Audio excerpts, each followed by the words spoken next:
जी अस्सलाम वालेकुम। तो हम कोरोना के मुतल्लिक और उसकी वैक्सीनेशन के मुतल्लिक सिलसिला कलाम को जारी रखता हूँ मैं। तो जैसा कि हमें मालूम है कि सबसे अहम जो हिफाजती इक़दामात हैं उसमें मास्क का इस्तेमाल, समाजी फासला और बार बार हाथ धोना। जैसे आप बाहर कहीं मार्केट में जाते हैं, आपका मुख्तलिफ चीज़ों को हाथ लगते हैं, आपका मास्क लगा हुआ है, तो आप कोशिश कीजिए कि वो हाथ जो आप चीज़ों को टच किए हैं वो अपने मास्क को मत लगाएं, मास्क को टच ना करें। जैसे लोग बार बार मास्क लगा हुआ तो उसको वो कभी ऊपर कभी नीचे, कभी ऊपर कभी नीचे करते हैं, तो उसको हाथ लगाना आप आदत डालें। आपके सामने हम डॉक्टर्स हैं, 12-12 घंटे, 16-16 घंटे मास्क लगातार लगाए रखते हैं। खारिश भी होती है, लेकिन उसको जब आप कंट्रोल कर लेते हैं तो आपको आदत हो जाती है कि आप टच ना करें। तो ये तो बुनियादी हिफाजती इक़दाम हैं कि आप मास्क पहने, समाजी फासला रखें और बार बार अपने हाथ धोएं। जब भी घर से बाहर जाएं, वापस आएँ, आपके हाथ धोएं फ़ौरन। कोई भी सोप हो, लेकिन बहरहाल वॉश करना है कि वो अगर वायरस है तो वो फ़ौरन उससे धुल जाएगा। अब ये जो वैक्सीन का इस्तेमाल है, ये क्यों इसके ऊपर ज़्यादा जोर दिया गया? तो मैं बरतानिया और अमेरिका की इस मिसाल दूंगा। वो भी अवाम हमारे जैसी हैं कि आप लामहदूद मुद्दत के लिए किसी को पाबंद नहीं कर सकते कि आपने घर से बाहर नहीं निकलना, आपने ये नहीं करना, आपने वो नहीं करना, सिनेमा बंद, हर चीज़ बंद, शादी हाल बंद। तो वो भी अवाम बिल्कुल हमारी तरह इंसान है, तो ज़्यादा देर तक पाबंद नहीं किया जा सकता। तो फिर उन्होंने देखा कि भाई ये हमें इसका फौरी तौर पर कुछ तदारक तलाश करना चाहिए। तो जैसे कि पूरी दुनिया में तहकीक वैक्सीन के ऊपर हो रही थी, तो उन्होंने देखा कि फौरी तौर पे हमें अपनी आवाम को वैक्सीन लगा देनी है। वैक्सीन ही वो वाहिद तरीका है जिससे बीमारी कंट्रोल की जा सकती है। यानी जब वैक्सीन लग जाती है तो उस इंसान में कुव्वत मुदाफ़ियत पैदा हो जाती है और वो बीमारी के खिलाफ लड़ सकता है। अलामात अगर आती भी हैं तो वो शिद्दत इख्तियार नहीं करती, यानी वो इतनी शदीद नहीं होती कि उसके फेफड़े डैमेज हो जाए, उसका खून मुतासर हो जाए, उसको वेंटिलेटर पे जाना पड़े। और ये देखा गया है, कोई भी वैक्सीन लगे, किसी भी किस्म की वैक्सीन लगे, चाहे वो चाइना की है, चाहे वो फाइजर की है, वैक्सीन लगने के बाद आप में कुव्वत मुदाफ़ियत पैदा हो जाती है और फिर बीमारी शिद्दत इख्तियार नहीं करती। तो यही उन्होंने देखा, क्योंकि वहाँ पे बहुत ज़्यादा अमवात हो रही थी चाइना में और अमेरिका में, क्योंकि वहाँ की आबादी बूढ़े लोगों की ज़्यादा थी। और जब इंसान बूढ़ा होता है, लाजमी तौर पर कोई ना कोई साथ बीमारी चल रही है, होती है। वो शुगर है, ब्लड प्रेशर है, दिल की मर्ज है।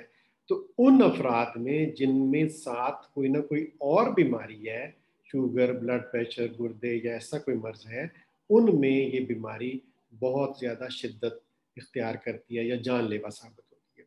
और चूँकि वहाँ की आबादी ज़्यादा बूढ़ों की थी, तो वहाँ पे ज़्यादा अमवात हुई। लेकिन शुक्र अल्हम्दुलिल्लाह हमारे ज़्यादातर परसेंटेज ऑफ आबादी यंग नौजवानों की है, कुदरती नौजवानों की है। एक तो शायद कुदरती तौर पे हमारे अंदर कोई दिफाई निज़ाम ऐसा था कि बीमारी के ख़िलाफ़ हमारा जिस्म लड़ रहा था, इसलिए यहाँ पे उतने ज़्यादा केसेस नहीं हुए जितने दुनिया में हुए हैं। और दूसरा ये था कि यंग लोग ज़्यादा हैं, और वो यंग लोग चूँकि इस बीमारी के ख़िलाफ़ ज़्यादा उनमें सलाहियत होती है फ़ाइट करने की, तो इस वजह से इतनी। तो मैं चूँकि बरतानिया और अमेरिका की इस्तेमाल दे रहा था, उन्होंने ये देखा कि जब तक हम वैक्सीन नहीं लगाएंगे हम इस पे काबू नहीं पा सकते। तो आपने देखा कि आहिस्ता आहिस्ता बरतानिया और अमेरिका में वो केसेस की तमाम तादाद भी कम होगी, और आहिस्ता आहिस्ता उन्होंने तमाम पब्लिक प्लेसेस जो है वो खोलना शुरू कर दी। अब उन्होंने तकरीबन 9 मास्क है, कहीं भी मास्क नहीं है, और पब्लिक प्लेसेस तमाम खोल दिए। इसलिए हमारे यहाँ भी कोविड को रोकने का वाहिद जो तरीका है वो वैक्सीन है। हमें वैक्सीन ज़रूर लगवा लेनी चाहिए, क्योंकि वैक्सीन लगवाने से ये होगा कि खुदा न खास्ता अगर वायरस आता भी है तो वो शिद्दत इख्तियार नहीं करेगा। लेकिन उसके साथ साथ हमें जो हिफाजती इक़दाम हैं वो नहीं छोड़ने। मास्क का इस्तेमाल, समाजी फासला, बार बार हाथ धोना, ये लाजमी तौर पर रखने हैं जारी। जैसे भी देखें, गवर्नमेंट ने फैसला किया है कि खोल दें मुकामात, लेकिन गवर्नमेंट ने साथ ये भी कहा है कि अगर शादी हाल में अंदर खाना है तो हर शख्स का वहाँ पे वैक्सीनेशन कार्ड होना चाहिए। अगर आपने डाइन इन करना है रेस्टोरेंट के अंदर, तो वहाँ पे वैक्सीनेशन कार्ड देखा जाएगा आपका। तो इसलिए वो वैक्सीनेशन कार्ड, क्योंकि हमारी कौम बगैर डंडे के, बगैर सख्ती के नहीं मानती। अब जब ये पाबंदियां लगेंगी कि आप सिनेमा नहीं देख सकते, आप किसी रेस्टोरेंट में नहीं जा सकते, शादी हाल के अंदर नहीं जा सकते बगैर कार्ड के, आपकी तनख्वाह नहीं मिलेगी जब तक आपका वैक्सीनेशन कार्ड ना होगा, तो फिर हम लगवाएंगे। अब ये सख्ती गवर्नमेंट को करना पड़ रही है। हमें खुद से ही देखें, आपके सामने तमाम हेल्थ वर्कर जो फ्रंट लाइन पे हैं, उन सब ने वैक्सीन लगवा ली है, क्योंकि उनको मरीजों से डील करना है, उन्होंने अपनी हिफाजत करनी है। हिफाजत करने वाला तो अल्लाह की ज़ात है, लेकिन कम अज़ कम हमें इंसानी तौर पर वो अवामिल तो इख्तियार करने हैं। तो इसलिए मेरी भी आपसे रिक्वेस्ट है कि कोई भी वैक्सीन हो, किसी भी किस्म की हो, वो ज़रूर लगवाएं। अब कि जी किस तरह की वैक्सीन लगवाएं, वो लगवाएं, चाइना की लगवाएं, फलानी लगवाएं, फाइजर की लगवाएं। तो जैसे मैंने पिछले लेक्चर्स में बताया था कि देखिए, वैक्सीन बुनियादी तौर पे 2 3 4 तरीकों से तैयार होती है। एक ओल्ड अटेन्यूएटेड वायरसेस होते हैं, यानी वो जिंदा वायरस होता है लेकिन उसमें बीमारी पैदा करने की सलाहियत नहीं होती। वो जिस्म में दाखिल किया जाता है और हमारा दिफाई निज़ाम उसके खिलाफ कुव्वत मुदाफ़त बनाता है। तो चाइना ने वही ओल्ड टेक्नोलॉजी यूज़ की है और वही कार आमद वैक्सीन है जो कि हम पोलियो में और दूसरी मुख्तलिफ बीमारियों में वैक्सीन लगवाते आ रहे हैं अपने बच्चों को। तो जब भी कोई वैक्सीन जिस्म के अंदर दाखिल होती है तो वो अंदर इम्यूनिटी, कुव्वत मुदाफ़त पैदा करती है, हमारे इम्यून सिस्टम में तब्दीलियाँ आती हैं। तो ये अफवाहें चूँकि फैल लेती हैं कि आपके अंदर ये तब्दीली आ जाएगी, वो तो भाई ये वैक्सीन लगने के बाद एंटीबॉडी जब पैदा होती है तो दिफाई निज़ाम में लाजमी तौर पे वो तब्दीली आती है ताकि वो वैक्सीन बना सके। तो चाइना ने वो टेक्नोलॉजी इख्तियार की जो कि पुरानी थी और उसके ऊपर उन्होंने वैक्सीन, चूँकि वो तरीका पहले से आजमूदा था, जल्दी से वैक्सीन तैयार हो गई और फौरी तौर पर उन्होंने लॉन्च कर दी। जो फाइजर की वैक्सीन है वो एक नई टेक्निक है। वो वायरस का एक न्यूक्लियस खुलिया होता है और उसके अंदर आरएनए लिया, यानी उस आरएनए लिया, आरएनए का वो पार्ट जो कि बीमारी कॉज करना था, उसने पूरा वायरस नहीं लिया, सिर्फ एक आरएनए लिया और उससे उन्होंने वैक्सीन तैयार की। अब चूंकि ये एक नई टेक्नोलॉजी और इससे फिर हादसात भी हुए, इससे फिर अमवात भी हुई। तो चूंकि ये नई टेक्नोलॉजी पे था, उसके असरात ज़रा मुख्तलिफ किस्म के थे, तो उससे अमवात भी हुई, पेचीदगियाँ भी हुई। उन्होंने फिर उसको रिफ़ाइन किया, मज़ीद उसको रिफ़ाइन करने के बाद अब देखिए वहाँ पर सारी पब्लिक को फाइज़र की वैक्सीन लग रही है। अब यहाँ पाकिस्तान में भी फाइज़र के लोगों ने डरना शुरू कर दिया। भाई शुरू में था, जब ट्रायल के फेजेस में था, हर वैक्सीन का पहले ट्रायल होता है, पहले जानवरों पे फिर इंसानों पे, और वो इंसान जो अपने आप को पेश करते हैं ट्रायल के लिए, उन पे आजमाई जाती है और फिर वो जनरल पब्लिक के लिए लॉन्च की जाती है। अब वो जो ट्रायल था उसमें फिर पेचीदगियाँ हुई, अमवात हुई और वो अफवाह पूरी दुनिया में फैल गई कि फाइजर की ना लगवाना, फाइजर से अमवात होती हैं। अब देखें हमारे मुल्क में भी फाइजर की बेशुमार वैक्सीन लगी है। खुदा ना खास्ता हमने तो नहीं सुना कि किसी शख्स को फाइजर की वैक्सीन लगने से कोई पेचीदगी हुई है और कोई खुदा ना खास्ता किसी की मौत वाक़या हुई है। नहीं, हरगिज़ नहीं। वो शुरू में हुआ था, उसके बाद उन्होंने काबू पा लिया।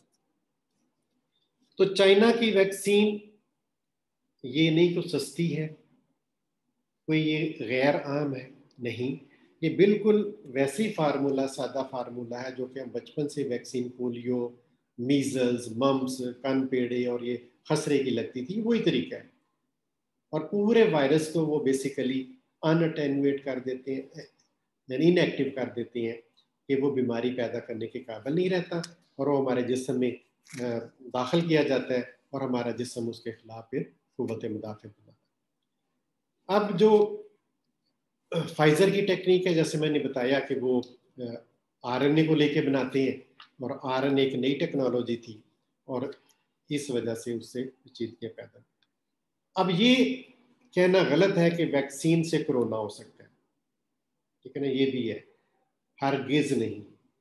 वैक्सीन चूंकि एक तो अगर चाइना वाली हो तो वो इनएक्टिव वायरस है, बीमारी पैदा करने के काबिल नहीं है, और अगर फाइजर वाली भी है तो वो आरएनए है, वो पूरा वायरस बीमारी पैदा करने के काबिल नहीं है। तो इसलिए वैक्सीन लगने से कोरोना की बीमारियां नहीं हो सकती, थोड़ी बहुत पेचीदगियां होती हैं। जैसे जब वायरस जिस्म में जाता है तो थोड़ी सी अलामत आ सकती हैं, जैसे बच्चों में खसरे का जब टीका लगे तो उनको भी हल्का फुल्का बुखार हो जाता है, 1-2 दिन बुखार रहता है, कोई भी वैक्सीन लगे। इसी तरह ये वैक्सीन लगने से भी थोड़ा सा बुखार, सर में दर्द या जिस्म में दर्द आ सकता है। तभी तो हमारा दिफाई निज़ाम उसके अगेंस्ट फाइट कर रहा है और वो उसके अगेंस्ट कुव्वत मुदाफ़त बना रहा है। तो सिर्फ मसला उन लोगों में है जिनमें कोई दूसरी बीमारी भी है, शुगर है, ब्लड प्रेशर है, गुर्दों का मसला है या दिल के अमराज है, तो उनको ज़रूर अपने स्पेशलिस्ट की राय के साथ वैक्सीन लगनी चाहिए। ये नहीं कि उनको वैक्सीन नहीं लग सकती, वैक्सीन उनको भी लग सकती है और लगनी चाहिए, हामला खवातीन को भी जैसे है। लेकिन वो देखा ये जाता है कि उनमें कोई ऐसी पेचीदगी तो इस वक्त नहीं चल रही फौरी तौर पे जिसको तवज्जो की ज़रूरत हो, तो उनमें वैक्सीन ये स्पेशलिस्ट के एडवाइस से लग सकती है। तो बहरहाल मैं ये यकीन से कहता हूँ कि तमाम वैक्सीन जो है वो महफूज है, कोई भी वैक्सीन हो वो ज़रूर लगवाएं। ये नहीं कि ये अच्छी है, दूसरी अच्छी है, चाइना की अच्छी नहीं है, फाइजर की अच्छी है। तो ये तमाम वैक्सीन अगर अवेलेबल है तो आपको जो भी मुयस्सर आए वो लगवाएं। और दूसरा, अक्सर ये भी सवाल किया जाता है कि भाई वैक्सीन लगने के बाद कोरोना हो सकता है। ये पूरी तरह से तहकीक तो नहीं है, लेकिन बहरहाल जिस तरह ये कि जी हमें टीका लग गया, वैक्सीन लग गई और हम बिल्कुल आज़ाद हो गए, मास्क भी छोड़ दिया, सोशल डिस्टेंसिंग भी छोड़ दी, तो ऐसे नहीं है। वैक्सीन जब लगती है, जब टीका लगता है, तो आपका दिफाई निज़ाम पहले कमज़ोर होता है ताकि जिस्म उसके खिलाफ कुव्वत मुदाफ़त बना सके। उस वक़्त आपको बहुत ज़्यादा एहतियात की ज़रूरत है ताकि आपके अंदर एंटीबॉडीज़ बन रही हैं, आपका दिफाई निज़ाम ज़रा कमज़ोर है, तो आप अपने आप को महफूज हालत में रखें, मास्क लगा के रखें, सोशल डिस्टेंसिंग करें, हाथ धोएं, वही तरीका ज़रा ज़्यादा खुसूसी तौर पे तवज्जो देनी है। और जब एंटीबॉडीज़ आप में बन भी गई हैं, फिर भी आपने ये एहतियात जारी रखनी है, क्योंकि चांसेस फिर भी हो सकते हैं, ज़ीरो चांसेस नहीं है, चांसेस फिर भी हो सकते हैं कि वैक्सीन लगने के बाद भी कोरोना की बीमारी हो सकती है। लेकिन मैं फिर कहूँगा कि उसमें फिर उतनी शिद्दत नहीं होती, आपको कोई सवीयर शिद्दत का अलामत नहीं आती।